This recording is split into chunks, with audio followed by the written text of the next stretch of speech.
આપણે સેશન ચાલુ કરીએ, બરાબર? તો ચાલુ કરો, એ તો વચ્ચેથી જોઈન થશે એ લોકો. હા હા હા, એ જ આપણે કરીએ. કરી દઈએ, એક મિનિટ. રેકોર્ડિંગ બી.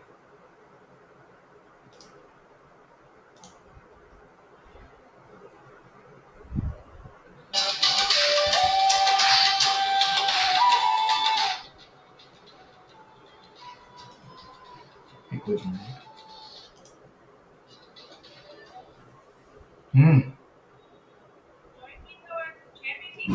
મીટિંગ ચાલુ છે.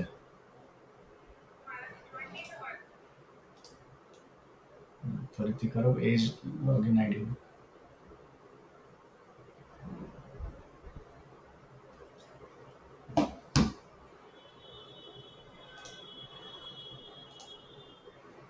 પ્રેઝન્ટેશન ચાલુ કરું છું.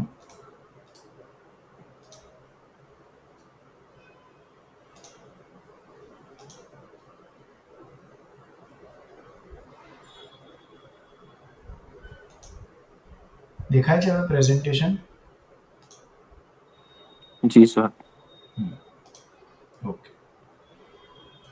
સ્ટાર્ટ કરી દઈએ. શરૂઆતનો સ્ટેજ લઈએ, ફિઝિકલ એડિક્શન વાળા ભાગના કોન્સિક્વન્સીસ ને બધું. તો આપણે યુનિટ 2 નો જે ભાગ છે ને, એ જોવાનો છે કે એડિક્શનના લીધે કઈ કઈ તકલીફો પડે શારીરિક રીતે, જેના વિશે થોડી ડિટેલમાં વાત કરીશું. બરાબર? પહેલાં તો આપણે ડિસ્કશનમાં થોડુંક વાત કરી લઈએ. તમને શું શું લાગે છે, કઈ કઈ તકલીફો પડે છે એડિક્શનના લીધે હેલ્થ વાઇઝ? ઉષ્માબેન, વિજયભાઈ, જેમને જેમને બોલી શકો. તબિયત ઉપર શું અસર થાય વ્યસનના લીધે? સર, એ અમુક થોડો ટાઈમ પછી એને યાદ ઓછું રહેતું થઈ જાય છે. પછી પોતાનું થોડું કંટ્રોલ એ ગુમાવે છે. બરાબર. સોશિયલમાં એના જે બધા રિલેશન હોય એ એના છૂટતા જાય છે. સર પછી એ ધીરે ધીરે એકલો થવા લાગે છે. અત્યારે ખાલી ફિઝિકલ પર વાત કરીએ. શારીરિક અસરો શું શું થાય શરીર ઉપર વ્યસનના લીધે? શું અસર થાય? સર એની ઉંમર વધારે દેખાય એવું થઈ શકે છે ને? હા, એજિંગ. બરાબર. ચલો, એજિંગ વધી જાય. પછી બીજું?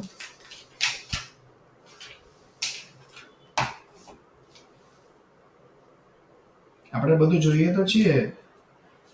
વ્યસન લીધું હોય તો શરીરમાં શું શું થવાનું દેખાવાનું ચાલુ થાય? મેં એક વિડીયો જોયો તો, એની અંદર એવું હતું કે ભાઈએ વધારે દારૂ પીતો હતો તો એનું પેટ વધારે ફૂલી ગયું હતું. હા, તો એસાઇટિસ કહેવાય, એટલે પેટમાં પાણી ભરાવાનું ચાલુ થઈ જાય. ઓકે, સરસ. બીજું શું થાય? અને આપણે તો આટલા બધા વ્યસન છે, બધાના લીધે શરીર પર અસર કંઈક ને કંઈક તો હશે, કંઈક ખબર હશે આપણને. તમાકુના લીધે શું થાય શરીરમાં અસર, એવું પૂછીએ તો આપણે શું જવાબ આપીશું? દાંત કેવા થાય, હોઠ કેવા થઈ જાય, સ્કિનમાં શું અસર થાય? સર હોઠ કાળા પડવા લાગે. હા, ઓકે, બરાબર. સ્કિન આઈ થિંક થોડી ડાર્ક પડવા લાગે એવું મેં સાંભળ્યું છે. ખબર નથી ફાઇનલ. સ્કિનમાં પિગમેન્ટેશન એટલે કોમ્પ્લેક્શન વધે. બરાબર. પછી બીજું? આપણને ખબર કેવી પડે કે આ વ્યસન વાળો માણસ લાગી રહ્યો છે દેખાવ પરથી? સર એની આંખો પણ અ, જો જેને ખબર પડતી હોય એના આંખો દ્વારા પણ ખબર પડી શકે છે સર. હા, આંખોમાં શું થઈ જવાનું ચાલુ થાય? ડાર્ક સર્કલ વધી જાય, ઊંડી ઉતરતી હોય એવું લાગી જાય. હા, બરાબર. સરસ. ઉષ્માબેન?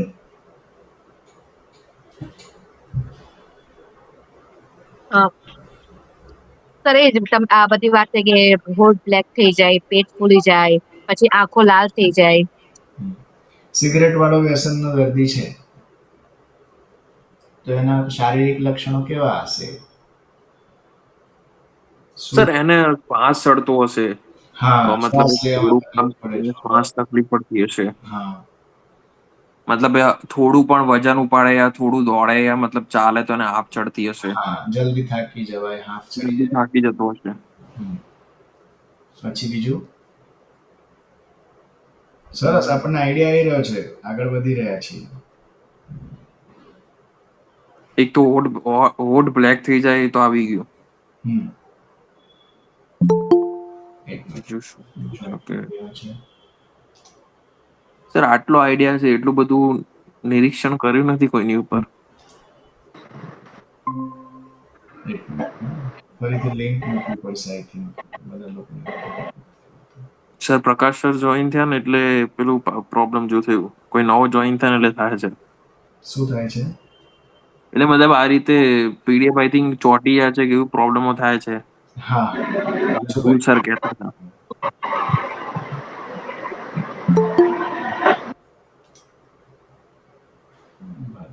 બીજા કોઈ ગ્રુપમાંથી દુલારીબેન પણ આવી ગયા. ઓકે કૃષ્ણબેન પણ આવી ગયા. ઓકે થઈ ગયું. ઓકે શારીરિક લક્ષણોમાં શું શું થાય? પ્રકાશભાઈ આવી ગયા છે, કૃષ્ણબેન આવી ગયા છે. વાત કરી શકીએ. આપણને કોઈ વ્યસનવાળા દર્દી હોય અથવા તકલીફવાળા હોય તો એના શારીરિક લક્ષણો કેવા દેખાય?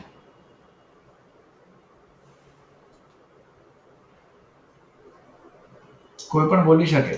દુલારીબેન પણ બોલી શકે.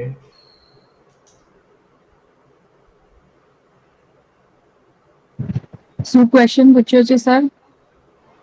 વ્યસનવાળા દર્દીઓને શારીરિક તકલીફો કયા પ્રકારની થાય?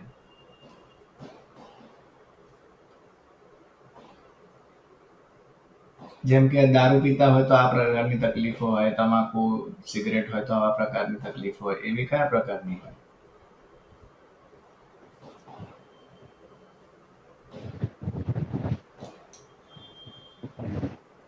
દારૂ પીતા હોય તો ધ્રુજારી ને હાથનો કંટ્રોલ ને એવું તકલીફ. હા બરાબર. હાથની ધ્રુજારી થાય. તો આપણને એનાથી આઈડિયા આવી શકે કે આ વ્યસનવાળો તકલીફ હોય. બીજું કોઈ? તમાકુ ખાતા હોય તો દાંતમાં કે એમાં પેઢામાં કશું તકલીફ થઈ શકે કદાચ. હા છાલા પડી શકે, કલર બદલાઈ શકે. બરાબર. અરે આપણે આટલા બધા સર જોતા આખા હોઈએ છીએ. દાંત ખબર છે. લાલ બોલો. લાલ થઈ જાય છે. હા લાલ થઈ શકતું હોય. બરાબર. આપણે જોતા હોઈશું ને. બીજા કહો. આપણે આ વાત આ મેઇન આજનું સેશનનો મેઇન પાર્ટ આ છે કે શારીરિક તકલીફો કઈ કઈ આપણને ખબર હોય. Liver cirrhosis. હા લીવર સિરોસિસ. જો આટલું બધું પેલો અમિતાભ બચ્ચન બોલી બોલીને થાકી નહીં જતો, દારૂ પીને से લીવર खराब होता है. તો સર લીવર આ તો બહાર દેખાતી, પેલી તો અંદર વસ્તુ છે. અરે મેં શરીરમાં તકલીફ કીધી છે, અંદર બહારનો કોઈ ક્વેશ્ચન જ નથી. શરીરમાં જે એમ નહીં સર, તમને આ ખબર તો અમને બહાર દેખાય છે મેં કીધી એમ, અંદરની તો ખબર તો છે. ના તો કહો અંદર નહીં કહો. બીજું શું ખબર છે? હા સર, બોલો. બહારથી પણ એ વ્યક્તિના હોઠના અંદરના ભાગ કાળા થઈ ગયેલા હોય, દાંત કાળા થઈ ગયેલા હોય, એના ગળાના ભાગની અંદર એને કોઈ ચાંદી કે આંતરડા કે એ જે આખો જે ભાગ રહ્યો એના કોઈ પણ ભાગની અંદર એને તકલીફ થઈ શકે ને. હા બરાબર છે. સરસ. પછી બરાબર. એનું ફોર એક્ઝામ્પલ કે ભાઈ લીવર ડેમેજ થઈ શકે. આપણે એક કામ કરીએ. જો આ છે ને શારીરિક લક્ષણો, શારીરિક અસરો વ્યસનની છે ને, ઇમ્પોર્ટન્ટ ક્વેશ્ચન તરીકે આવી શકે.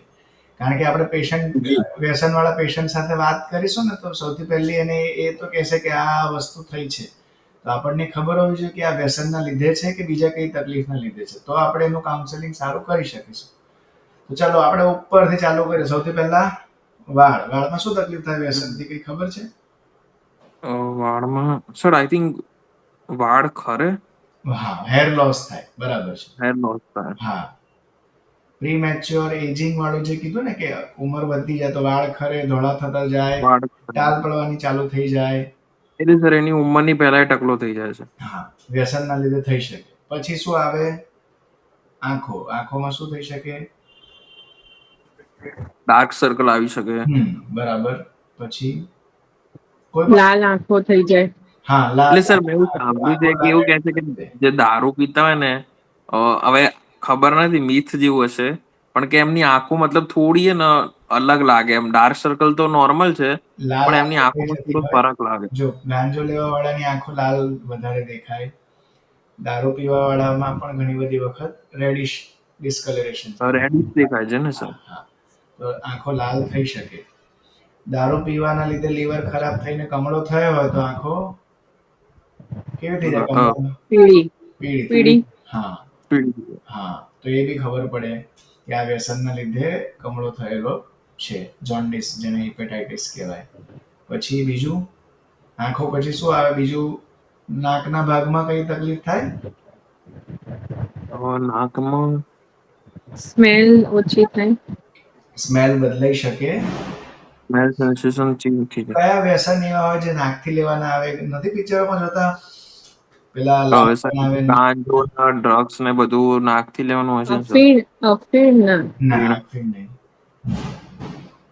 સ્ટિમ્યુલન્ટ્સ કેટેગરી વાળા હોય એટલે કોકેન, મેથ એ એવા ડ્રગ છે કે જે નાક સ્મેલ કરવાના હોય છે ને? ના સ્મેલ નહીં, એ સ્નોટ કહેવાય. સ્નોટ એટલે નાકથી ખેંચવાનું. હા બરાબર. એવા આપણા ઘરડા લોકો બી નાકની અમુક વસ્તુઓ વાપરતા હતા, દાદીઓ બુઢીવાઓ, યાદ કરો? છીકણી. હા, છીકણીમાં તમાકુ આવે તો એમાં નાકમાં શું અસર થઈ શકે એના લીધે? સ્મેલ સર ભાઈ ઓછી થઈ જાય, આઈ થિંક થાય ને સ્મેલ નું. સ્મેલ ઓછી થઈ ગઈ, બીજું શું થઈ શકે? બીજું અંદર છોલાઈ શકે. હા, અંદરનો ભાગ ગ્લુકોઝાનો હોય એ છોલાઈ શકે. એમાં સોજા આવી શકે. હા, નાકમાં સોજો એટલે સાદી ભાષામાં એવું કહી શકાય કે ત્યાંની બ્લડ વેસલ રપ્ચર થાય તો બ્લીડિંગ થઈ શકે, લોહી પણ નીકળી શકે, ત્યાં છાલું અંદર નાકમાં પણ છાલા પડી શકે, સ્મેલ ખરાબ થઈ શકે. બીજું શું કીધું આપણે? ઘસારો. એના લીધે આ જે હાડકું હોય ને નાકની વચ્ચેનું એ ખરાબ થઈ શકે.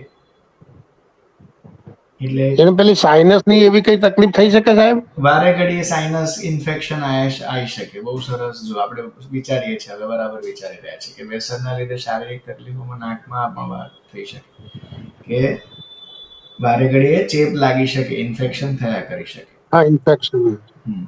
બરાબર. સરસ. પછી મોઢાવાળો ભાગ. મોઢામાં કઈ કઈ તકલીફો થઈ શકે જે આપણે કીધું? દાંતમાં થાય, બકલ મ્યુકોઝા એટલે આ ભાગ જે કહીએ ને આપણે અહીંયા અંદરના જે પેલા જબડા કે શું કહેવાય છે એને ફાટી જાય છે ને એવું કશું થાય છે, પેલો ચૂનો વધારે લેવાઈ જાય તો એવું કશું. જબડામાં શું થાય?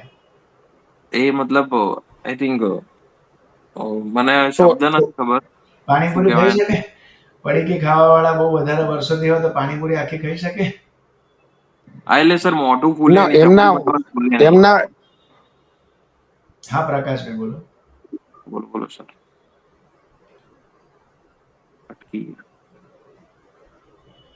મોઢાના સ્નાયુઓ સંકોચાય ને? હા, આ સ્નાયુઓ છે ને એ સંકોચાઈ જાય, એને ફાઇબ્રોસિસ. એટલે મોઢું પોળું ના થઈ શકે.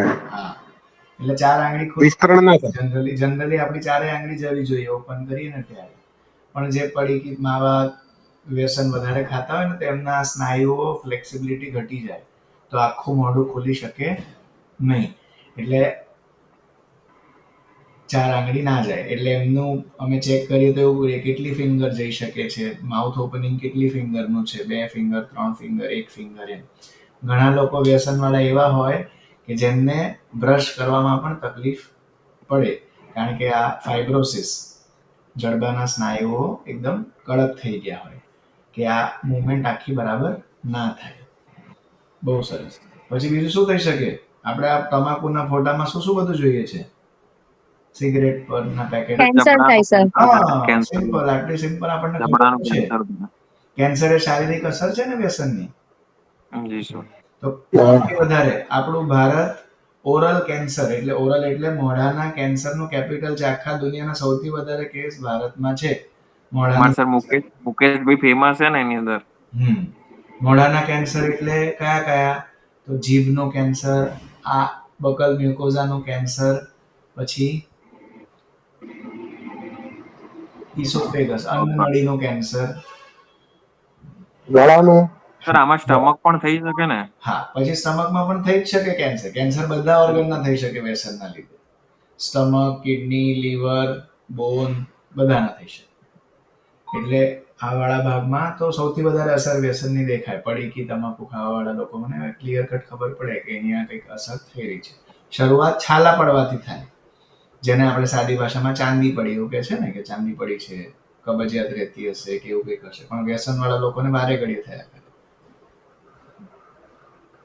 બરાબર. એટલે આ વાળા ભાગમાં ઘણી બધી પ્રોબ્લેમ્સ આવી શકે. પછી નીચે આવી જઈએ તો ગળાવાળા ભાગમાં, તો ગળામાં પણ કેન્સર થઈ શકે. ગળામાં કેન્સર એટલે પ્રાઇમરીલી અન્નનળી હોય, અન્નનળી અને શ્વાસનળી. તો સ્મોકિંગ વાળા લોકોમાં શ્વાસનળીનો પ્રોબ્લેમ હોય, અને દારૂ વ્યસન, જે ખાવાવાળી વસ્તુઓનું વ્યસન હોય, તો એમાં અન્નનળીમાં પ્રોબ્લેમ આવી શકે. તો એમાં સ્વરપેટીમાં થાય સાહેબ? સ્વરપેટીનું કેન્સર બી થઈ શકે. બિલકુલ. એ અગેન શ્વાસનળીમાં સ્વરપેટી આવેલી હોય, તો એને વોકલ કોર્ડનું કેન્સર કે લેરિન્જિયલ કાર્સિનોમા કહેવાય. તો સ્વરપેટીનું કેન્સર પણ થઈ શકે. બરાબર. એટલે આ બધી વસ્તુઓ થાય. અવાજ અવાજ કેવો થઈ શકે?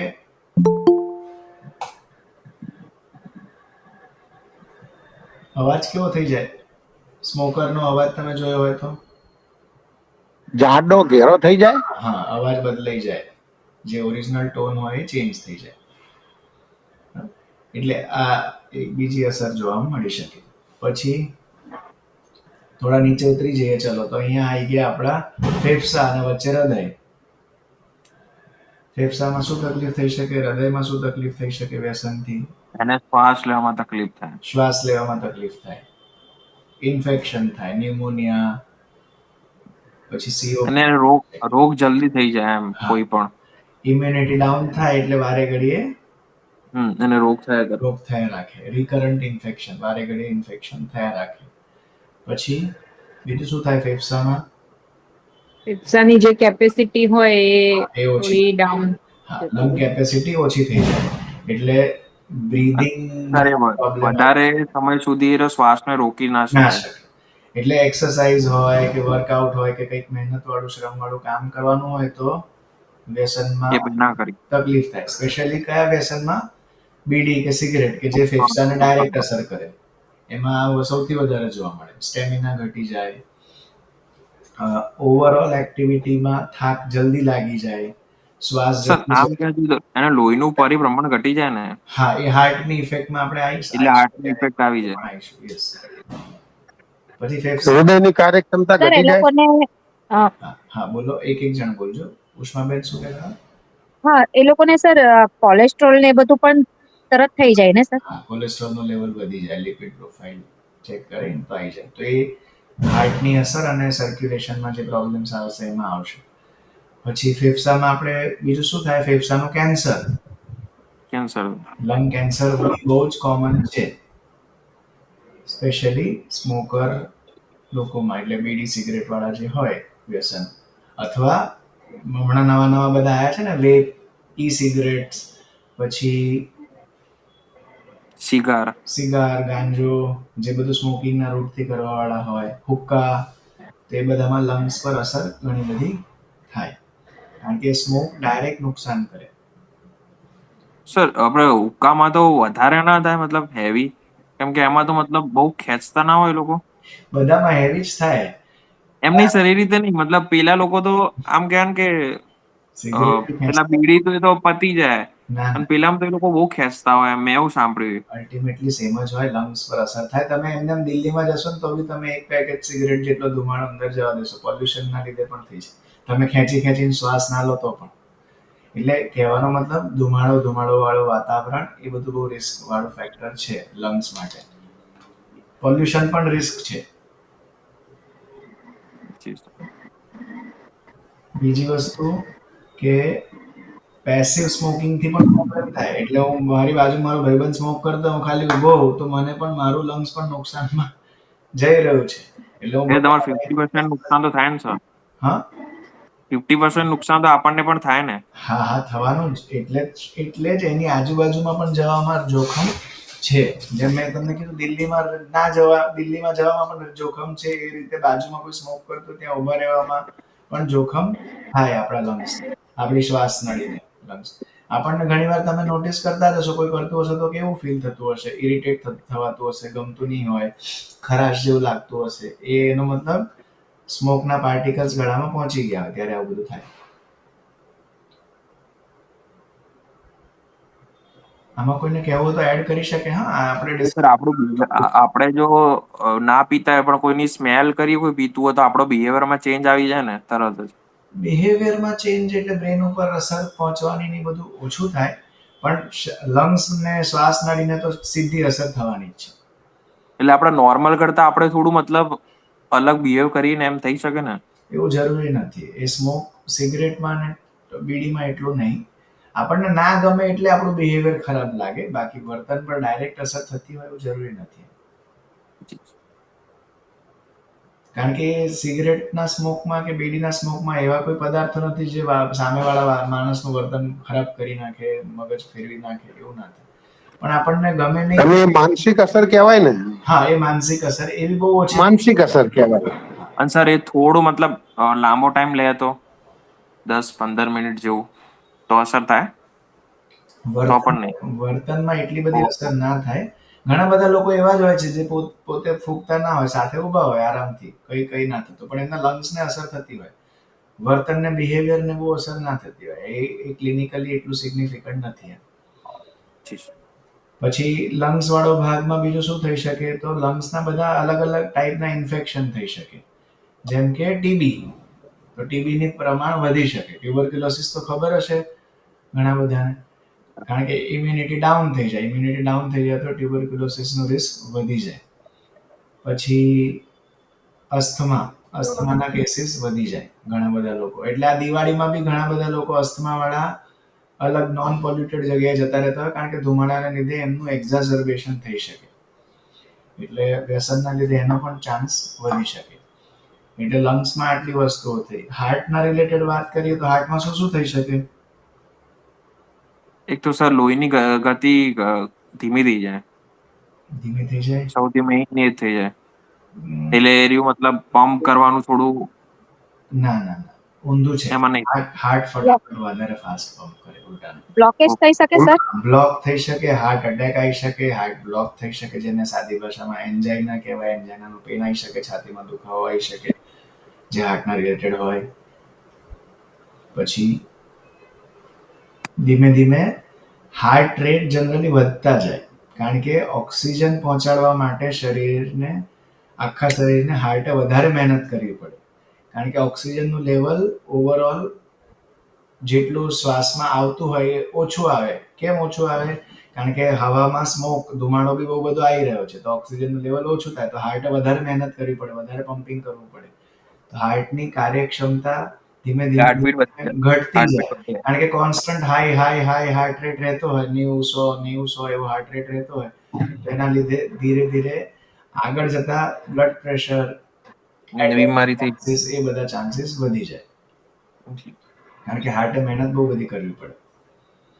એટલે વ્યસનના લીધે હાર્ટમાં આ પ્રોબ્લેમ્સ આવી શકે. ઘણી બધી વખત માયોપથીસ થઈ શકે, એટલે હાર્ટના મસલ્સ મોટા થઈ જાય કન્ટિન્યુઅસ પ્રેશરમાં ફંક્શનિંગ કરવાના લીધે. સાદી ભાષામાં કહીએ ને, હૃદય પહોળું થઈ ગયું છે, મોટું થઈ ગયું છે, એ ટાઈપના લક્ષણો પણ જોવા મળી શકે. સર વ્યસન કરવાથી ગેસ થઈ શકે? હા, એ આવીએ છે ને સ્ટમક પર, ત્યારે એસિડિટી, ગેસ એ બધું પણ આવશે. હવે હાર્ટમાં બીજું કઈ રહ્યું, કઈ ના ખબર પડી હોય એવું કોઈકને કઈ કહેવું હોય?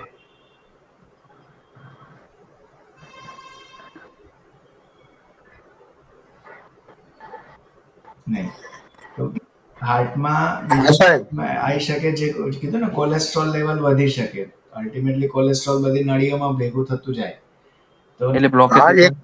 હા, નળીઓની સાઈઝ નાની થતી જાય, તો એમાં ક્લોટ બનવાના ચાન્સીસ વધી શકે. એટલે હાર્ટની સાથે આખું સર્ક્યુલેશન વાળો ભાગ છે એ ડિસ્ટર્બ થવાનો ચાલુ થાય. પ્રકાશભાઈ, શું કહો છો? એટલે ઘણીવાર આપણે ડોક્ટર દ્વારા એવું સજેશન થાય છે કે 20% હાર્ટ કામ કરે છે, 10% કામ કરે છે, 30% જ કામ કરે છે. એ કયા અર્થમાં આપણને કહેવામાં આવે? એનો મતલબ કે હાર્ટની ફંક્શનિંગ કેપેસિટી એટલી થઈ ગઈ છે, specially left ventricle ejection fraction એક એવું ટર્મ છે જેનાથી આપણને એક્ઝેક્ટ ખબર પડે કે કેટલું કામ ચાલી રહ્યું છે, હાર્ટનું બરાબર ચાલી રહ્યું છે કે નહીં. તો એ વ્યસન હોઈ શકે, બીજા કારણોના લીધે પણ હોઈ શકે. એ ઇકોકાર્ડિયોગ્રામ કરીએ તો ખબર પડે. ઇસીજીમાં બેઝિક ખબર પડે, ઇકોમાં એક્ઝેક્ટ ખબર પડે કેટલું કામ કરી રહ્યું છે, કેવું. બરાબર. પછી બીજી કઈ અસરો થાય? હાર્ટ વાળો ભાગ હટાઈએ હવે, તો ધીમે ધીમે નીચે આવીએ તો સ્ટમક. પેટ જઠર એમાં શું થાય? એસિડિટી, ગેસ, ગેસ, ઇનડાઇજેશન, અપચો, કોન્સ્ટિપેશન, કબજિયાત, કાં તો ડાયરિયા. કયા પ્રકારનું વ્યસન છે એમાં? ઓપિયોઇડ વાળું વ્યસન હોય તો એમાં જો વ્યસન ના મળે ટાઈમ પર તો ડાયરિયા ચાલુ થઈ જાય. સિગરેટ લઈએ તો પેટ સાફ થાય, સિગરેટ ના લઈએ તો કબજિયાત થઈ જાય. એટલે નિકોટિન વાળા ભાગ એ રીતે હોય. પછી પચાવવા માટે ઘણા લોકો વ્યસન લેતા હોય કે ભાઈ ખાવાનું ખાઈ લીધું છે તો હવે બીડી કે સિગરેટ પી લઈએ તો થોડું સારું લાગે, પાચન સારું થઈ જશે, એવી રીતે. પછી સ્ટમકમાં અલ્સર થાય, પેપ્ટિક અલ્સર કહેવાય જેને, જેમાં બ્લીડિંગ પણ થઈ શકે, લોહી પણ નીકળી શકે, અને એ ઘણીવાર વોમિટિંગમાં એ લોહી બહાર આવી શકે. એટલે અલ્સર્સ ઇન સ્ટમક, સ્ટમકમાં ચાંદા પડે, જઠરમાં ચાંદા પડવાનું ચાલુ થાય અને ચાંદામાંથી લોહી પણ આવી શકે. પછી સ્ટમકનું કેન્સર પણ થઈ શકે આલ્કોહોલથી સ્પેસિફિકલી. એ નોંધ છે કે એ કેન્સર કરાઈ શકે. એની સાથે જો આલ્કોહોલની સાથે પછી સ્પાઇસી ફૂડ ને બધું કોમ્બિનેશન હોય, સિગરેટ બી ચાલુ હોય તો એ કેન્સરના ચાન્સ વધી જાય. એટલે સ્ટમકનું કેન્સર એક ઇમ્પોર્ટન્ટ કારણ થઈ શકે પ્રોબ્લેમ્સ આગળ વધવા માટે. પછી સ્ટમકની જોડે જ પાછળ આગળ આવી જાય સ્વાદુપિંડ વાળો ભાગ, પેનક્રિયાસ જેને કહેવાય. તો પેનક્રિયાસ એટલે જેમાં આપણે ઇન્સ્યુલિન, ગ્લુકાગોન એ બધા હોર્મોન બનતા હોય. તો શુગરનું લેવલ આઉટ ઓફ કંટ્રોલ થઈ જાય વ્યસનના લીધે. એટલે આલ્કોહોલ વાળા પેશન્ટ્સમાં ઘણા બધામાં ડાયાબિટીસ એટલે એ લોકોને ડાયાબિટીસ થઈ જાય ને, થવાના ચાન્સ વધી જાય. આવવાના ચાન્સીસ વધી જાય. ઇન્સ્યુલિન રેઝિસ્ટન્સ વધી જાય. એટલે ઇન્સ્યુલિનની અસર જે થવી જોઈએ આખા શરીરમાં એ ઓછી થઈ જાય. એના લીધે ઇન્સ્યુલિનનું લેવલ બહારથી લેવું પડે અથવા દવા લેવી પડે શુગર ઘટાડવા માટે. પછી પેનક્રિયાસમાં ઇન્ફેક્શન થઈ શકે જેને પેનક્રિયાટાઇટિસ કહેવાય. પેનક્રિયાટાઇટિસ એટલે સિવિયર ઇમરજન્સી વાળો ભાગ કે જેમાં તમને આઈસીયુમાં જ હોસ્પિટલાઇઝ રાખવા પડે. બહુ જ બધી વોમિટિંગ થાય, પેટમાં બહુ જ દુખાવો થાય, તાવ સખત આવે, ખાવાનું બિલકુલ ખાઈ ના શકાય અને એના માટે એટલીસ્ટ 4, 5, 7 દિવસ હોસ્પિટલમાં આઈસીયુમાં રાખવા પડે. એટલું સિવિયર અટેક આવી શકે પેનક્રિયાટાઇટિસમાં. પેનક્રિયાસનું કેન્સર થઈ શકે. સર આ બધું થાય તો એમાં પેનક્રિયાસ ઘણી વખત કાઢી નાખવામાં આવે તો પછી કઈ તકલીફ નહીં થાય? એટલે પેનક્રિયાસ પૂરું ક્યારે ના કાઢે, અમુક ભાગ જો ખરાબ હોય એટલું જ કાઢે. અચ્છા, ઓકે. અંદર ના કાઢે. અને એવું બને પેનક્રિયાસનો ઘણો બધો ભાગ કામ કરતો બંધ થઈ જાય તો બહારથી પેનક્રિયાસ માટે પેનક્રિયાસ જે એન્ઝાઇમ્સ પ્રોડ્યુસ કરતું હોય એ બહારથી આપવા પડે, દવાના ફોર્મ કે ઇન્જેક્શનના ફોર્મ. ઓકે, પણ એ પછી સર લાંબો સમય નહીં ચાલે ને સર? હા, એટલે લાઈફ એક્સપેક્ટન્સી ઘટી જાય. જીવવાની એમની જે કદાચ 70-80 વર્ષ જીવી શકવાના હોય તો એ ઘટતા જાય જેટલું પેનક્રિયાસ ખરાબ થતું જાય. કારણ કે એ ઓર્ગન મેજર છે, મોટું કામ કરે છે આપણા શરીરમાં. ઓકે. પછી એની બાજુમાં લીવર આવી જાય તો લીવરમાં બહુ બધા ચેલેન્જીસ દેખાય આપણને. ફેટી લીવરથી ચાલુ થાય, લીવર ધીમે ધીમે ધીમે ફેટ ભેગું કરતું થઈ જાય. કારણ કે વ્યસનના લીધે આલ્કોહોલ સ્પેશિયલી એવું કહીએ તો આલ્કોહોલનું પ્રોસેસિંગ આખું લીવરમાંથી થતું હોય. આલ્કોહોલનું ડાયજેશન, પચાવવાનું અને શરીરમાંથી બહાર કાઢવાનું કામ લીવરનું છે. તો વ્યસનના લીધે શું થઈ જાય? લીવર પર બર્ડન વધતું જાય. અને એ ધીમે ધીમે સાઇઝ વધતી જાય અને સાદી ભાષામાં ફેટી લીવર કહેવાય. ફેટી લીવર બને, fatty liver grade 1, grade 2, grade 3, પછી ફાઇબ્રોસિસ આવે, પછી સિરોસિસ થઈ જાય. સિરોસિસ એટલે ઇરિવર્સિબલ સ્ટેજ કે જે પાછું રિવર્સ થઈ શકે નહીં. એટલે લીવરનો એટલો ભાગ ખરાબ થઈ ગયો. એટલે 20% લીવર ખરાબ થઈ ગયું, 30% ખરાબ થઈ ગયું. એવી રીતે સિરોસિસ ધીરે ધીરે વધતું જાય. અને સર નોર્મલ વ્યક્તિનું લીવર હોય કે મતલબ એનું વજન વધારે હોય ત્યારે એનું ફેટી લીવર હોય તો એ પાછું મતલબ સરખું થઈ જાય? ફેટી લીવર નોર્મલ રિવર્સિબલ છે. ફેટી લીવર આલ્કોહોલ વાળું હોય કે નોર્મલ વાળું હોય એ રિવર્સ થઈ શકે. ડાયટમાં ચેન્જ કરવા પડે, ખાવા પીવામાં બદલાવ લાવવા પડે, વ્યસન બંધ કરવું પડે, એક્સરસાઇઝ વાળો ભાગ સ્ટાર્ટ કરવો પડે, વજન કંટ્રોલમાં લાવવું પડે. એ બધું કરતા જઈએ તો ફેટી લીવર સારું થઈ જાય. પણ સિરોસિસમાં ડેવલપ થઈ ગયું તો પછી એ ઇરિવર્સિબલ થઈ જાય. એટલે એના લેવલ હશે ને કે ભાઈ આટલે સુધી જતું રહે પછી પતી ગયું. હા, એટલે એટલો ભાગ લીવરનો ખરાબ થઈ ગયો પછી એટલા ભાગનું ફંક્શનિંગ બંધ થઈ જાય. પછી કાં તો લીવર ટ્રાન્સપ્લાન્ટ કરાવવું પડે અથવા સિરોસિસની સાથે જીવવાનું થાય તો અગેન એમાં લાઈફ એક્સપેક્ટન્સી ઓછી થતી જાય. એટલે આલ્કોહોલનો લીવર સાથેનું કનેક્શન તો બહુ જ સ્ટ્રોંગ છે. આ બધા ગ્રેડ 1, 2, 3 એટલે આલ્કોહોલ વાળા પેશન્ટ જો ટ્રીટમેન્ટ માટે જાય ને તો એ મેઇનલી લીવરના પ્રોબ્લેમના લીધે જ જતા હોય કે લીવર પર સોજો આવી ગયો છે, જે ફેટી લીવરની ભાષામાં, સાદી ભાષામાં કહેતા હોય એવું. કાં તો લીવરનો ટેસ્ટ કરાયો, બ્લડનો LFT લીવર ફંક્શન ટેસ્ટ કરાયો, તેમાં આટલી તકલીફો આવી રહી છે, હવે એને સારી કરવી છે એટલે ડૉક્ટર જોડે જાય. પછી ડૉક્ટર કહે કે ભાઈ આલ્કોહોલ બંધ કરવું પડશે તો તમને સારું થશે, નહીંતર આ પ્રોગ્રેસ થતું જશે. લીવરનું કેન્સર થઈ શકે, જેને હેપેટોસેલ્યુલર કાર્સિનોમા કહેવાય. પછી બીજું લીવરમાં જે હેપેટાઇટિસ મેં કીધું, જોન્ડિસ, એ થઈ શકે. આલ્કોહોલિક હેપેટાઇટિસ કહેવાય જેને.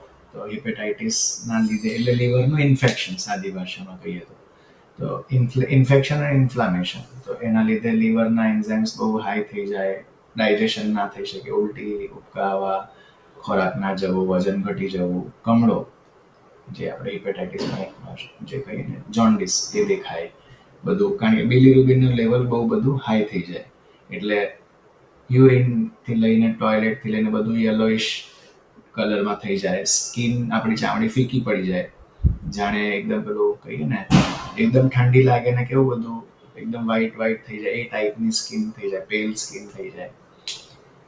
પછી લીવરના લીધે અસાઇટિસ ડેવલપ થઈ શકે. અસાઇટિસ એટલે પેટમાં પાણી ભરાવાવાળો ભાગ થઈ જાય. ઘણી બધી વાર ત્યાં પાણી ખેંચાવવું પડે, કાઢવું પડે, એક 2 લીટર પાણી નીકળે પેટમાંથી જ. તો એ કેમ થાય? કારણ કે લીવરનો ભાગ પ્રોપર પ્રોસેસિંગ કરી શકતો નથી. એ પોર્ટલ હાઇપરટેન્શનના સિમ્પટમ્સના લીધે કે બ્લડનું સર્ક્યુલેશન બરાબર થઈ શકતું નથી અને બ્લડમાંથી પાણી ધીમે ધીમે પેટના ભાગમાં ભેગું થવાનું થઈ જાય અને એમાં એ સોજો દેખાઈ શકે પેટ. એટલે સર મેં જે કીધું પેટ વધવાનું, જે એના કારણે થશે. હા, એ મોટા ભાગે આ અસાઇટિસના લીધે થતું હોય કે પેટમાં પાણી ભરાવાનો ભાગ આવે એટલે પેટ વધતું જાય, આખી શરીર સુકાતું જાય, પેટનો ભાગ વધતો જાય. ઘણા લોકો બિયર પીતા હોય અને બિયર બેલી બી કહેતા હોય કે બિયર વાળો, એટલે એમાં પેટમાં ચરબીનો જમાવો વધતો જાય, પછી પાણીવાળો ભાગ ઉમેરાતો જાય. એવી રીતે પેટના ચેન્જીસ દેખાઈ શકે. એ બધા મોસ્ટલી લીવરના લીધે હોય. પછી બીજા કયા ઓર્ગન્સ હોય ત્યાં? તો કિડનીઝમાં નિકોટીન, તમાકુનો ભાગ બહુ વધારે પ્રોબ્લેમ્સ કરાવતો હોય. એટલે બ્લડ પ્રેશરનો એક મેઇન કારણ કિડની છે. બ્લડ પ્રેશર હાર્ટના લીધે ના થતો. બ્લડ પ્રેશરનું મેઇન કારણ કિડનીના અલગ જે આપણે કહીએ ને અંતસ્ત્રાવો છે કે જે રસાયણો છે એના લીધે બ્લડ પ્રેશર રહેતું હોય. તો ઘણા બધા સ્મોકર્સમાં કે ટોબેકો યુઝર્સમાં બ્લડ પ્રેશર આવવાનું ચાન્સીસ વધે, કારણ કે કિડની પર અસર થવાની સ્ટાર્ટ થઈ જાય અને એના લીધે હાર્ટ પર પણ અસર દેખાવાની ચાલુ થાય. પછી આપણું આખું બોડી કનેક્ટેડ હોય એટલે બીજા બધા ઓર્ગન્સ પર પણ એની અસર ધીરે ધીરે સ્પાઇરલ થતી જાય અને દેખાય. તો કિડનીમાં અસર થવાની સ્ટાર્ટ થાય તો બ્લડ પ્રેશરના ચેન્જીસ દેખાય, પ્લસ યુરિન આઉટપુટમાં ચેન્જ થઈ શકે, યુરિન વધી શકે, ઘટી શકે, પ્રોબ્લેમ્સ આવી શકે, એમાં ઇન્ફેક્શન લાગી શકે, યુરિનરી બ્લેડર, જે આપણે મૂત્રાશય કહીએ ત્યાં પ્રોબ્લેમ્સ થઈ શકે અને આખા ફ્લોમાં પ્રોબ્લેમ આવે તો નેફ્રોસિસ, હાઇડ્રોનેફ્રોસિસ ને એવા ચેન્જીસ થઈ શકે. એટલે કે ટૂંકમાં કિડનીઓમાં અલગ ટ્રકારની પ્રોબ્લેમ્સ થઈ શકે, જે કિડની ફેલિયર સુધી પણ જાય. સર એમાં યુરિનમાં કંટ્રોલ ગુમાઈ શકે ને. ઘણા બધા આલ્કોહોલ વાળા તમે જોતા હશો પથારીમાં પેશાબ કરી દેતા હોય, અથવા સાંભળ્યું હશે કેટલું પીવે છે કે ભાન નથી રહેતું, પેશાબ બી ત્યાં જ કરી દે છે, પોટી બી પાર્લરમાં થઈ ગયો હોય, અથવા રસ્તામાં સુતેલા હોય ત્યાં કપડાં બી ના થયેલા હોય, પેશાબ સંડાસથી બી થઈ જતું. એટલે વ્યસન કયું પ્રકારનું છે અને એની અસર કેવી છે એ પ્રકારે એનું ડેમેજ થતું હોય.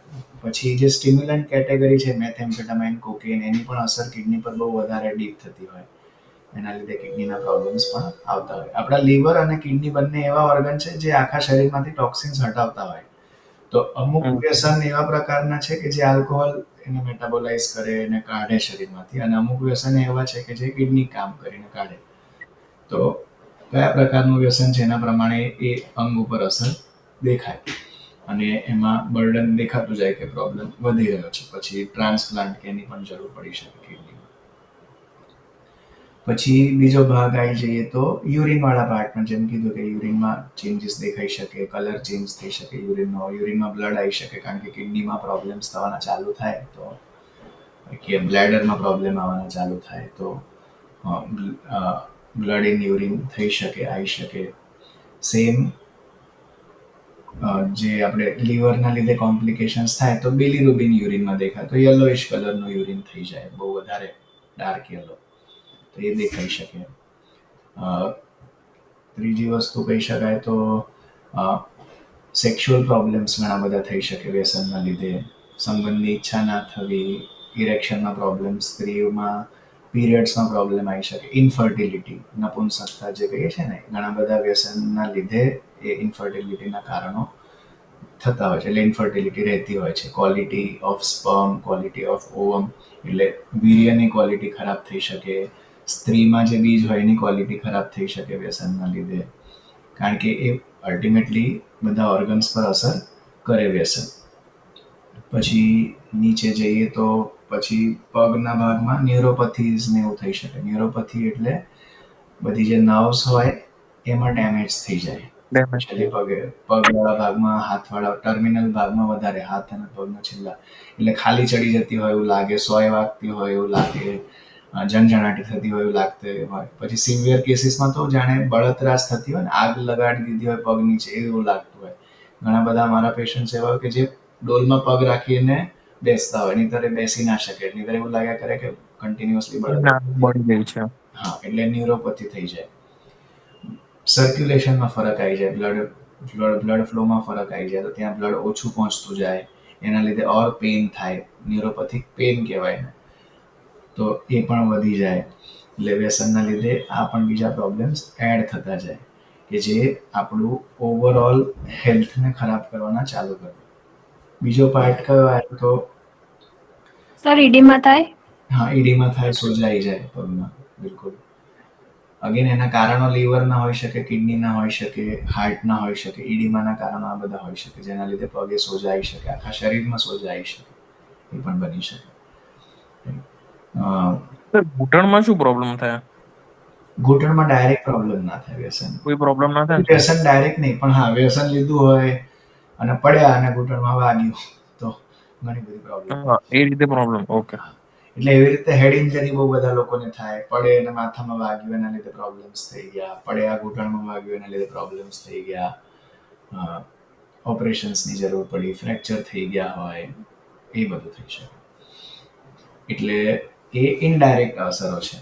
એટલે ડાયરેક્ટ અસરોમાં જે આપણે આ બધું જોયું એ થાય. સ્કિનમાં, ચામડીમાં શું અસર થાય તો રિંકલિંગ્સ થઈ જાય. તમારી ઉંમર વધી જાય એટલે ઝુરીઓ પડવા માંડે, જે આપણે સાદી ભાષામાં દેખાય, રિંકલ્સ વધી જાય. ડ્રાય પણ થઈ જાય ને સર? ડ્રાય, સર આપણી ચામડી લબડી શકે ને? હા, એ જ રિંકલ વધવા એટલે ચામડી લબડી રહી હોય, એ રિંકલ્સ ઓકે. દેખાય. ડ્રાયનેસ થઈ શકે, મોઇશ્ચર ઓછું થઈ શકે, એના લીધે સ્કિન ઇન્ફેક્શન્સના ચાન્સ વધી જાય, અલગ અલગ પ્રકારના સ્કિન થઈ શકે. પછી સ્કિનની ઇલાસ્ટિસિટી વાળો ભાગ છે એ ઓછો થઈ જાય, કારણ કે કોલાજન અને જે મોલેક્યુલ હોય સ્કિનના, જે સ્કિનને ઇલાસ્ટિક બનાવતા હોય, એ ડિપ્લીટ થતા જાય, ઓછા થતા જાય, એના લીધે એ પ્રોબ્લેમ આવી શકે. સર એક વ્હાઈટ ડાઘા જેવું થાય છે, એવું થઈ શકે ને? એ વ્યસનના લીધે થાય એવું જરૂરી નથી, પણ ઇન્ફેક્શનના લીધે થાય, ઇનડાયરેક્ટલી કેવું બની શકે. પછી ઘણા લોકોમાં વાઇટામિન ડેફિશિયન્સીઝ આવી જાય, બધી વિટામિનની ડેફિશિયન્સી, કારણ કે ઇનડાઇજેશન થાય, ડાયજેશન બરાબર ખોરાકનું ના થાય, વ્યસન બી ચાલુ હોય અને ખોરાક બરાબર ના લેવાતો હોય, અથવા લેવાતો હોય પણ વ્યસનના લીધે એનું બરાબર એબ્ઝોર્પ્શન ના થતું હોય, શરીરને મળી ના શકતું હોય પોષણ, તો વિટામિન B1, થાઇમિનના પ્રોબ્લેમ મેક્સિમમ થતા હોય. પછી વાઇટામિન B12, જે ન્યુરોપથીનો ભાગ જે કીધો, એમાં B12નો પ્રોબ્લેમ ઘણો બધા કોમન દેખાતો હોય. પછી કેલ્શિયમ, જે આપણું ઇમ્પોર્ટન્ટ ન્યુટ્રિયન્ટ છે, એની ડેફિશિયન્સી, ઝિંકની ડેફિશિયન્સી થઈ શકે. બ્લડ લોસ થતો હોય એમાં આયરનની ડેફિશિયન્સી થઈ શકે, જે અલ્સર્સમાંથી બ્લડ લોસ થતો હોય, જે કીધું પેટમાં છાલા પડી ગયા એમાં બ્લીડિંગ થતું રહેતું હતો, હિમોગ્લોબિન લેવલ ઓછું થઈ જતું હોય. એટલે ઇનડાયરેક્ટલી આવા ડેફિશિયન્સી પણ ઘણી બધી જોવા મળી શકે. બીજું ઇનડાયરેક્ટ જે આપણે કીધું, ઇન્જરીઝ, એક્સિડન્ટ, ટ્રોમા, ફોલ, એ બધું આવી શકે. પછી અગત્યનું વસ્તુ બ્રેઇનના લેવલમાં આપણે જોઈએ તો બેલેન્સ ડિસ્ટર્બ થઈ જાય. આપણે વ્યસનવાળા લોકો જોઈએ તો એમનું પોસ્ચર, ચાલવાની સ્ટાઇલ બધું અલગ થઈ જાય. બોલવામાં પણ તકલીફ પડતી હોય, કારણ કે આપણો સેરેબેલમ વાળો ભાગ છે બ્રેઇનનો, એ ડિસ્ટર્બ થયો હોય, એના લીધે આ સર પ્રોબ્લેમ, અટકાતા હોય ને બોલતે બોલતે. યાદશક્તિનો પ્રોબ્લેમ આવે. પછી અ, ખેંચ આવી શકે, એપિલેપ્સી. એટલે બ્રેઇનના લેવલમાં બહુ અગત્યનું ઇમ્પોર્ટન્ટ કોમ્પ્લિકેશન છે ખેંચ, એપિલેપ્સી. વ્યસનનો ઓવરડોઝ થઈ જાય ત્યારે થઈ શકે, અથવા વિડ્રોલમાં વ્યસન છોડતા હોઈએ, સડનલી છોડતા હોઈએ, દવા કે મદદ ના લેતા હોય ત્યારે થઈ શકે. એટલે એપિલેપ્સી એક એવી વસ્તુ છે કે જે આગળના બીજા કોમ્પ્લિકેશન બહુ વધારી શકે. કારણ કે હું અચાનક બેઠો ને અચાનક ખેંચ આવી ગઈ તો મને ભાન પણ ના રહે અને મારું માથું અથડાઈ શકે, આગળથી પાછળથી ઘસેક અથડાઈ શકાય, કોઈ ડ્રાઈવ કરતો હોય તો એક્સિડન્ટ થઈ શકે. એપિલેપ્સી વાળા પેશન્ટ્સમાં ઘણીવાર એ જોવા મળતું હોય કે ના પાડી હોવા છતાં પણ પેશન્ટ ડ્રાઈવ કરતા તો એક્સિડન્ટ થઈ શકે, એમાં ઇન્જરી આવી શકે. એપિલેપ્સીના લીધે જો એવા ભાગમાં ઇન્જરી થઈ ગઈ કે જ્યાં શ્વાસોશ્વાસનું તંત્ર ચાલે છે, જે મિડ બ્રેઇન વાળો ભાગ છે ત્યાં, તો ત્યાં શ્વાસ અટકી શકે, ડેથ થઈ શકે.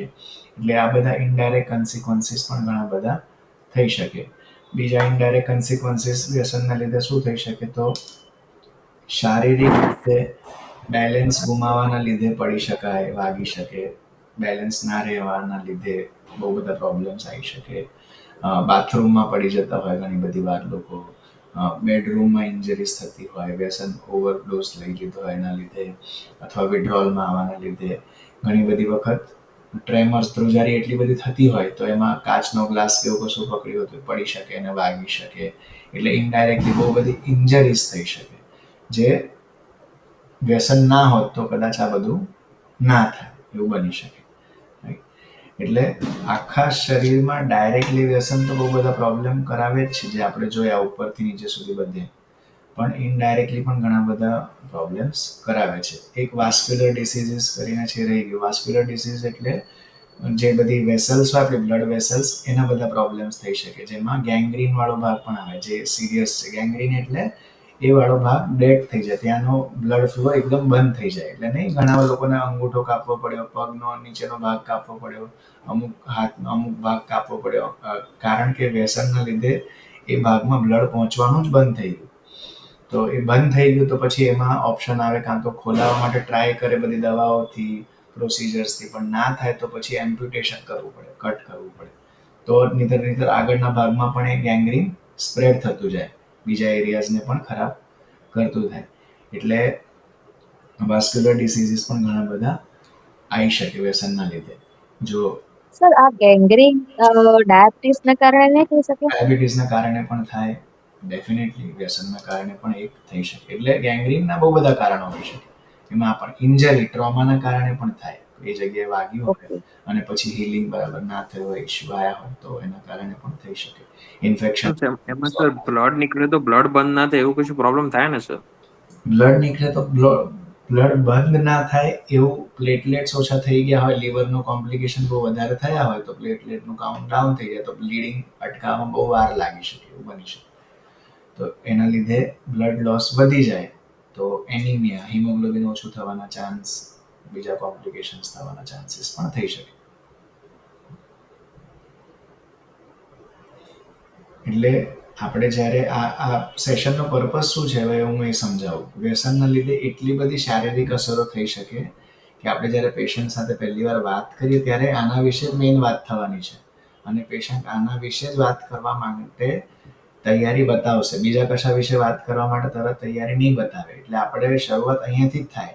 ઓકે, વ્યસનના લીધે શું શું થાય છે, કઈ કઈ પ્રોબ્લેમ થયેલી છે, પહેલા એના માટે કોઈની મદદ લીધેલી છે, ડૉક્ટરને બતાવ્યું છે, પેટમાં શું થયું, લીવરમાં શું થયું, હેરમાં શું થયું, આંખોમાં શું થયું છે, મોઢામાં શું થઈ અસર થઈ છે. એટલે એ લિસ્ટ આપણે બનાવી શકાય કે જે લિસ્ટના લીધે પેશન્ટનું અન્ડરસ્ટેન્ડિંગ વધી શકે કે હા, વ્યસનના લીધે આટલા આટલા આટલા આટલા નુકસાનો મને થયેલા છે, અને હું વ્યસન બંધ કરીશ તો આ બધામાંથી મને બહાર આવવામાં મદદ થશે. અમુક નુકસાન એવા હશે જે ઇરિવર્સિબલ થઈ ગયા હશે, પણ ઘણા બધા એવા હશે કે જે વ્યસન બંધ થાય તરત એ સારા થઈ શકે એવા છે. તો તો એ વસ્તુને આપણે સમજાવીએ તો એના લીધે આપણને પેશન્ટ સાથે શરૂઆતના સેશનમાં રેપો બનાવવા માટે બહુ ફાયદો થઈ જાય. રેપો એટલે પેશન્ટ સાથે આપણું કમ્ફર્ટ લેવલ આવવાનું ચાલુ થઈ જાય, જ્યાં આપણે પેશન્ટને વાત કરી એને સિરિયસલી લઈ શકે અને એ જે આપણને વાત મનમાં રાખતો હોય, ખુલીને ના કહી શકતા હોય, એ કહેવાનું ચાલુ કરી શકે કે હા કે આ સર સારા છે, મેડમ સારા છે, એમની સાથે મારે ખુલીને વાત થઈ શકશે. તો શરૂઆત હંમેશા આ ફિઝિકલ કન્સિક્વન્સીસથી આપણે કરતા હોય કે તબિયત કેવી રહે છે, ખાંસી બહુ થાય છે, ઉધરસ બહુ રહે છે, ઇન્ફેક્શન વારે ઘડીએ થાય છે, ઓકે શું લાગે છે સિગરેટના લીધે હોઈ શકે આ, તો એનાથી જાતે કનેક્શન બી બેસાડવાનું ચાલુ કરી શકીએ. એટલે આપણે ડાયરેક્ટલી કહેવાના બદલે ઇનડાયરેક્ટલી ગાઈડ કરી શકીએ આમાંથી કઈ કઈ વસ્તુ વ્યસનના લીધે લાગે છે. અચ્છા એવું છે, ચલો આપણે સર્ચ કરીએ. આપણે જાતે આન્સર આપવાના બદલે આપણે કહી શકીએ કે આ વસ્તુ વ્યસનના લીધે હોઈ શકે, ચલો જોઈએ ગૂગલ શું કહે છે, ચેટ જીપીટી શું કહે છે, ડોક્ટર શું કહે છે, પૂછીએ, વાત કરીએ. તો એનાથી પેશન્ટને ઇન્સાઇટ આવવાની ચાલુ થાય, ખબર પડવાની ચાલુ થાય કે હું તો એવું વિચારતો કે વ્યસનના લીધે ખાલી મને એસિડિટી થાય છે, પણ પછી મેં જોયું તો અચ્છા આ બી થાય છે, આ બી થાય છે, આ બી થાય છે, આ 4 વસ્તુઓ પણ થાય છે. તો મને નથી ખબર કે આ બધી વસ્તુઓ પણ વ્યસનના લીધે થતી હોય. જ્યારે એને ખબર પડે તો એ હજુ જાણવા માંગે, હજુ પૂછવા માંગે, સમજવા માંગે. તો એ વસ્તુની શરૂઆત આપણે આવી રીતે કરી શકીએ કે વ્યસનના લીધે તમને કઈ કઈ શારીરિક તકલીફો લાગી રહી છે. અને શારીરિક તકલીફો પોતાની હોય એટલે એ માનવા માટે, કન્વિન્સ કરવા માટે બહુ ઇઝી રેસ થઈ જાય. જ્યારે પરિવારની તકલીફો વિશે કહીએ તો એ કહે કે ના એને પ્રોબ્લેમ, મને તો એટલો પ્રોબ્લેમ થતો જ નથી, એ પ્રોબ્લેમમાં છે, અથવા એ મારી જોડે સેટ નહીં થતા. એટલે પરિવારવાળી તકલીફો છેલ્લે આવશે, પણ શારીરિક તકલીફો તો એની પોતાની છે અને પોતાને બહાર આવવું બી હોય.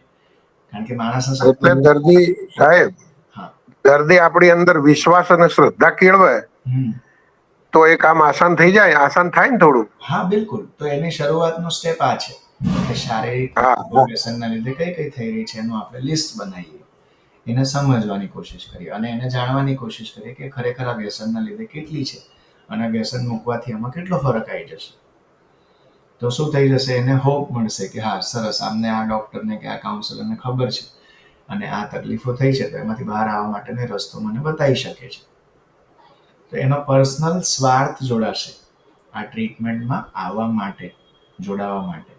એટલે ઘણા બધા પેશન્ટ જ્યારે આપણી સાથે આવે તો એવું કહે છે મને તો કોઈ મોટો પ્રોબ્લેમ નથી, આ વહુને પ્રોબ્લેમ, મારી વાઈફને પ્રોબ્લેમ છે, ભાઈને પ્રોબ્લેમ છે, બેનને પ્રોબ્લેમ છે મારાથી, બાકી હું તો પીવું છું, સિગરેટ લઉં છું, આલ્કોહોલ લઉં છું, પણ મને કંઈ લાગતું નથી. ત્યારે આપણું કન્વર્ઝેશન એવી રીતે થાય, શું તમને એસિડિટી કેવું લાગે છે, ડાયજેશન બરાબર થાય છે, સ્ટેમિના ઘટી ગયું લાગે છે. તો આવા બધા એવા ક્વેશ્ચન છે કે જેનાથી એની સાથે આપણી વાતચીત ચાલુ થશે. એમાંથી પછી બીજા ક્વેશ્ચન્સ આવતા જશે કે ઓકે ક્યારે બી સર એને આવા ક્વેશ્ચન પૂછીશું તો એ રહ્યો કહેશે કે ભાઈ મને આ રીતની પ્રોબ્લેમ થઈ રહી છે, પછી એના પ્રોબ્લેમ ખબર પડવા લાગશે કે મને આ તકલીફો થઈ રહી છે. હા, પછી એને આપણે વ્યસન સાથે લિંક કરીશું કે આમાં અને વ્યસન એને ફીલ નહીં થાય પહેલા. હા, તમને શું લાગે છે કે આ જે તમારો પ્રોબ્લેમ છે, શ્વાસ જલ્દી ચડી જાય છે, સિગરેટના લીધે હોઈ શકે? એટલે આપણે ડાયરેક્ટલી કશું કહેવાના બદલે આપણે ધીરે ધીરે ધીરે એને એ તરફ ધ્યાન જાય એવા ડિસ્કશનમાં આપણે લઈ જવાનું. એટલે એને જ કનેક્શન બેસવામાં ખબર પડતી જાય. જેમ મેં તમને ડાયરેક્ટલી બધી વસ્તુ નથી કીધી, મેં તમને પૂછવાનું ટ્રાય કર્યું શું શું હોઈ શકે, શું શું હોઈ શકે, તમે વિચારો, જાણો, સમજો, પૂછો, ડિસ્કસ કરો, એવી. તો એનાથી એ ડાયરેક્ટલી કહી દઈએ તો ઘણી બધી વસ્તુ એને હોય તો પણ એ કહેશે ના ના આ તમે કહો છો પણ મને એટલી મોટી તકલીફ લાગતી નથી. એક્સેપ્ટ જ નહીં કરે. હા, એના બદલે આપણે કહીએ તમારે આ મોઢું ખોલીને બતાવો તો કેટલી આંગળી જાય છે, પછી એ કહેશે ઓકે 2 જ ગઈ. તો શેના લીધે હોઈ શકે? તો કે આ બહુ ખોટું, તો એના લીધે કદાચ હોઈ શકે. સમજો છો? એટલે અને આપણે સર એને ફીલ કરાવવાનું છે કે તને જે થઈ રહ્યું છે વ્યસનના લીધે થઈ રહ્યું છે. આપણે ફીલ કરાવવાનું છે એ કે તમને જે પ્રોબ્લેમ છે એમાંથી ઘણા બધા પ્રોબ્લેમનો કારણ વ્યસનનો ભાગ છે. બધા જ પ્રોબ્લેમ, બધું જ એવું નથી કહી રહ્યા, ઘણા બધા પ્રોબ્લેમ, અને વ્યસન બંધ કરવાથી એમાં ઘણી બધી રિકવરી આવી શકે એમ છે, એવું આપણે ફીલ કરવાનું, એ તરફ લઈ જવાના છે. એટલે તરફ લઈ જવાનું છે. જી સર, એ રીતે. એ સ્ટેપ 1 છે. એનાથી એ છોડી જ દેશે એવું જરૂરી નથી, એનાથી બંધ જ કરી દેશે એવું જરૂરી નથી, પણ શરૂઆત થશે. અને શરૂઆત થયા પછી આપણે હોપ સાથે એન્ડ કરવાનું છે કે આનો રસ્તો થઈ શકે એમ છે. આ ઓછું થઈ શકે એમ છે, બંધ થઈ શકે એમ છે, એના માટે અમે લોકો છીએ, મદદ કરી શકીશું. દવા છે, કાઉન્સેલિંગ છે, આ 12 સ્ટેપના લોકો છે, બધા તમને આમાંથી મદદ કરી શકે છે. આપણે કોશિશ કરીએ.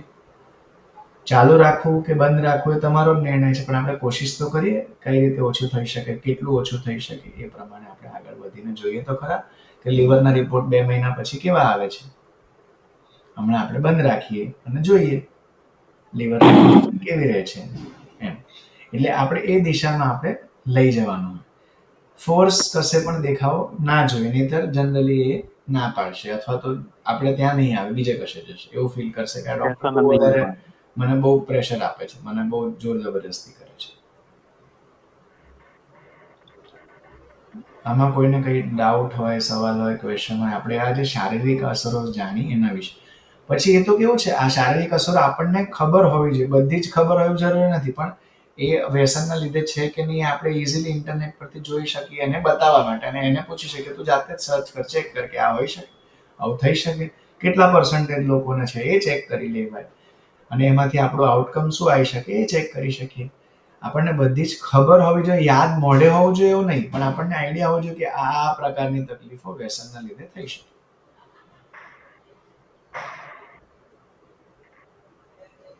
કોઈ યંગ એડલ્ટ હોય કે 20, 22, 25 વર્ષના છોકરા છોકરી હોય તો એમના માટે સૌથી ઇમ્પોર્ટન્ટ વાળો ભાગ હોય એમની સેક્સ્યુઅલ હેલ્થ, એમના લુક્સ.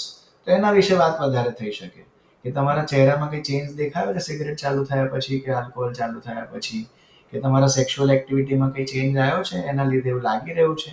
તો આ શરૂઆતનો સ્ટેજ એવું થઈ જાય કે જ્યાં એ નોટિસ ના કરતા હોય તો નોટિસ કરવાનું ચાલુ કરે, અને પછી ધીમે ધીમે એના ડિટેલ વિશે વાત કરી શકાય કે આ વ્યસનના લીધે આવું આવું થઈ શકે, રિંકલ્સ પડી શકે, હોઠનો કલર બદલાઈ શકે, દાંતનો કલર બદલાઈ શકે, એજિંગ, ઉંમર વધારે લાગી શકે.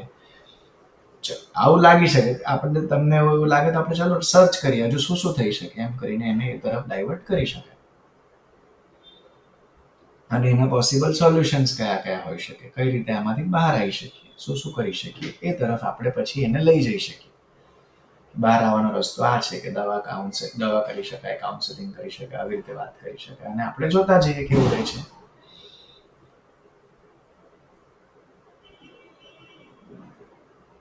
હવે આપણે ઓપન થોડુંક રાખીએ, 5 એક મિનિટ ડિસ્કશન જેવું રાખીએ. આમાં ખબર પડી, કઈ ક્વેશ્ચન આયા, કઈ ડિફિકલ્ટી આવી? સર એજ પ્રમાણે ક્વેશ્ચન પૂછીએ તો વધારે મતલબ ઇન્ટરેસ્ટ ધરાવે ને. એમને જે પ્રોબ્લેમ લાગતા હોય એ પ્રકારના ક્વેશ્ચન આવશે ને તો એમનું ઇન્ટરેસ્ટ ફટાફટ આવશે.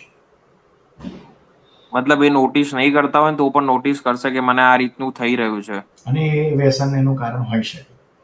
હોઈ શકે છે. જે હું અત્યાર સુધી નહોતો માનતો કે નહોતી માનતી. બહેનો હોય તો એમને કહી શકે કે પીરિયડ્સમાં પ્રોબ્લેમ આવી રહ્યા છે તો લાગી રહ્યું છે, કદાચ વ્યસનના લીધે હોઈ શકે. ચલો જાણીએ આપણે એના વિશે સમજીએ. એટલે સર પહેલા તો એમને શક્યતા જ બતાવવાની છે ને કે ભાઈ આના કારણે આવું હોઈ શકે છે. હા. ભાઈ આપણે બીજા સેશનમાં થોડું આગળ વધી શકીએ. વધી શકાય, બિલકુલ. અને એનું લિસ્ટ બનાવે કઈ કઈ વસ્તુ વ્યસનના લીધે પોસિબલ છે. અત્યારે જે તકલીફો છે એમાંથી કઈ કઈ વસ્તુ વ્યસનના લીધે હોઈ શકે એવા ચાન્સીસ લાગી રહ્યા છે. પછી એના વિશે શું શું કરી શકાય એ વાળો પાર્ટ સ્ટેપ 2 માં. ઉષ્માબેન, તમારે કઈ કહેવું હોય? પ્રકાશભાઈ, દુલારીબેન, મેહુલભાઈ? મેહુલભાઈ ચૂપ છે આજે. ના, બધી સમજ પડી ગઈ સર. નહીં, હું તો તને સાંભળતો તો શું કન્ટ્રીબ્યુટ કરે છે, હા. એટલે હું આમાં અત્યારે સારા લિસનર નો રોલ લઉં. હા. કે સ્પીકર પછી લિસનર બનવું પણ સારું ને, એટલે બહુ સારું સચોટ તમે ડિટેલમાં ડિસ્કશન કર્યું એપ્લિકેબિલિટી, એટલે કારણ કે મેઇન આપણે પેશન્ટ સાથે કેવી રીતે એનું ડીલ કરવું, કોન્ફિડન્સ જીતવો, રેપો બિલ્ડિંગ કરવું એ બહુ જરૂરી છે. હા. તો એ આપના એક્સપિરિયન્સ મુજબ બહુ આપે સારું છે. સારું. બીજા કોઈને કઈ કશું કેવું હોય તો અથવા પૂછવું હોય તો આપણે સેશન પૂરું કરીએ.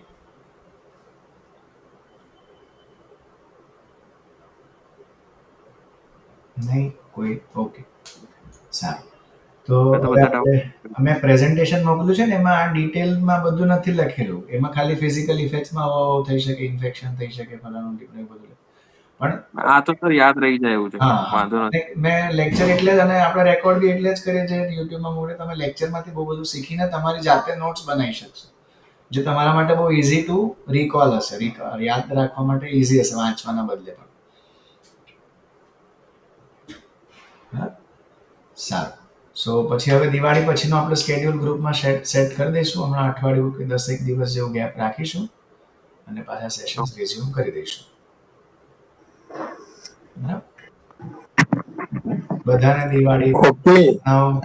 અને નવા વર્ષની પણ હાર્દિક શુભકામનાઓ. કંઈ પણ લાગે વચ્ચે તો ગ્રુપમાં મેસેજ કે વાત કરીશું. Thank you so much sir, અને તમને પણ happy Diwali, happy new year advance.